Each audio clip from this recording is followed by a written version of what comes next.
একটা মেয়ে বিবাহিতা না, এই মেয়েটা আমার, এই অবিবাহিতা কোনো মেয়ের সাথে কেউ যদি যে কোনো রকমের সম্পর্ক করে, অবৈধ প্রেম, অবৈধ আলাপ, অবৈধ গল্প, অবৈধভাবে ওই মেয়ের সাথে হাঁটতেছে, চলতেছে, একাকী কোথাও গেছে, পার্কে গেছে, নির্জনে কথা বলছে, তার শরীর ছুঁয়েছে, তার হাত ধরেছে, তার দিকে তাকাইছে, যেই কোনো কিছু, এটা কোরআন সুন্নাহর দৃষ্টিতেও পাপ।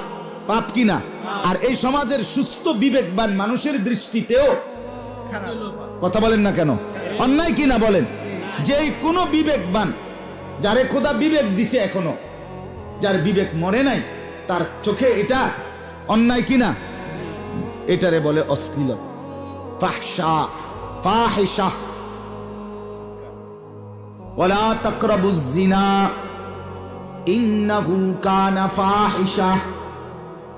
রব্বুল আলামিনের জন্য বলে, বান্দা জিনা ব্যভিচারের ধারে কাছেও যেও না। কেন? ইন্নাহু কানা ফাহিশা, নিশ্চয়ই জেনে রাখো এটা অশ্লীলতা। এটা কি? অশ্লীলতা। জিনার কাছেও যেও না।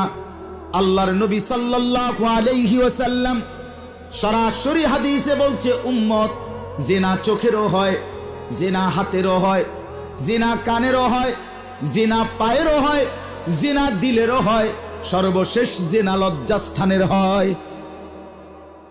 আলা ইনানে জিনাহুমা আন-নাজ। আল্লাহর নবী বলেন, দুই চোখের জিনা, ভিন নারীর দিকে তাকিয়ে দেখা, মোবাইলে হোক আর ছবিতে হোক আর নাটকে হোক আর টেলিভিশনে হোক আর বাস্তবে হোক। ওয়াল উযনানি জিনাহুমা আল ইস্তিমা। আল্লাহর নবী বলেন, দুই কানের জিনা হলো ভিন নারীর কথা শোনা, গান শোনা, বাদ্য শোনা, বাজনা শোনা, কথা শোনা। যে নারী আমার জন্য অনুমতি নাই, মা, মায়ের কথা হালাল, স্ত্রী তার কথা হালাল, বোন তার কথা শোনা কি? কিন্তু ভিন নারীর কথা শোনা, গান শোনা, এটা হারাম। হারাম কিনা বলেন না? এটা জিনা। আল্লাহ নবী বলেন, ওয়ালিয়াদু জিনাহা আল বাতশ।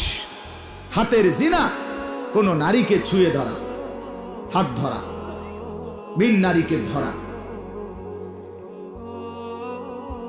আর রিজলু জিনাহু আল খুতা।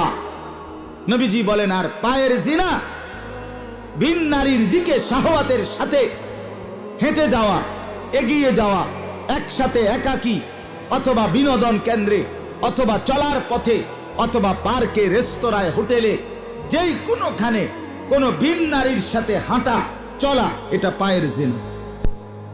ওয়ান নাফসু ইয়াতামান্না ওয়া ইয়াহওয়া। অন্তরের জিনা, রাসূল বলে, ভিন নারীকে নিয়ে অশ্লীল, অবৈধ, নোংরা কল্পনা করা। ওয়া ইউসাদ্দিকু যালিকাল ফারজু আও ইউকাদ্দিবুহু।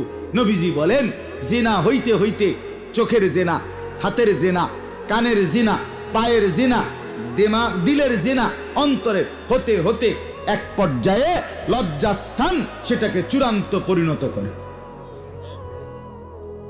তো শেষ শেষ।